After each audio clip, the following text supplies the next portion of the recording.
Dubai అయితే దద్దరిల్లుతోంది అని చెప్తే అతిశయోక్తి కాదేమో. వరుసబెట్టి దుబాయ్ మీదన దాడులు చేసి వదిలిపెడుతోంది.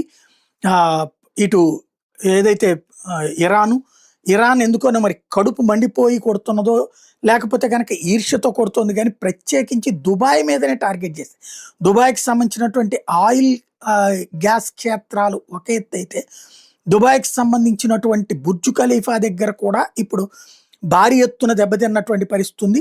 రోజు రోజుకి అక్కడ ఉన్నటువంటి హోటళ్ల మీద దాడులు చేయడం కావచ్చు, అక్కడున్న వ్యాపార సంస్థల మీద దాడులు చేయడం కావచ్చు, క్రమంగా పెంచుకుంటూ పోతుంది. ఏమాత్రం తగ్గించకపోగా నాశనం చేయడం అన్నటువంటిదే ఇక్కడ ప్రత్యక్షంగా కనబడుతోంది. దాన్ని రోజు రోజుకి ఈ ముదిరి పాకాన పడుతుంది. ఇరాన్ దుబాయ్ని ధ్వంసం చేయాలన్నట్టు ఇదిగో ఈ విధమైనటువంటి విజువల్స్ దుబాయ్లో ప్రతిక్షణం ఓ పక్కన ఇంటర్సెప్ట్ చేస్తోంది. కొన్ని మిస్సైల్ని అడ్డుకోగలుగుతోంది, కొన్ని డ్రోన్లను అడ్డుకోగలుగుతోంది. కానీ ఈలోపు ఈ తరహా విధ్వంసం జరుగుతున్నది. తాజాగా కూడా షేక్ జయేద్ కి సంబంధించినటువంటి ప్లేసెస్ మీదన కూడా ఇలాగే జయేద్ స్ట్రీట్ మీదన కూడా ఈ విధమైనటువంటి దాడులకి పాల్పడింది. అక్కడ ఉన్నటువంటి మీడియా అట్లాంటి వాటిని ప్రొజెక్ట్ చేసుకొస్తుంది. అక్కడ ఉన్న షాపింగ్ మాల్స్ ఎట్లా ధ్వంసమైనవి, అట్లాగే మిగతా ఎట్లా ధ్వంసం అవుతున్నాయి అన్నటువంటిది.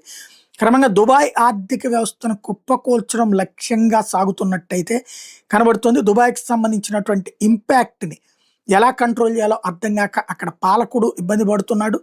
దాన్ని కవర్ చేయడం ఎట్లా అన్నటువంటి సిచ్యుయేషన్ అయితే ఇదిగో బిల్డింగులకి తర్వాత జరిగినటువంటి పరిస్థితులు చూస్తే అర్థమవుతాయి. ఈ తరహా పరిణామాలు క్రమంగా ముదిరిపా కనబడుతున్నాయి.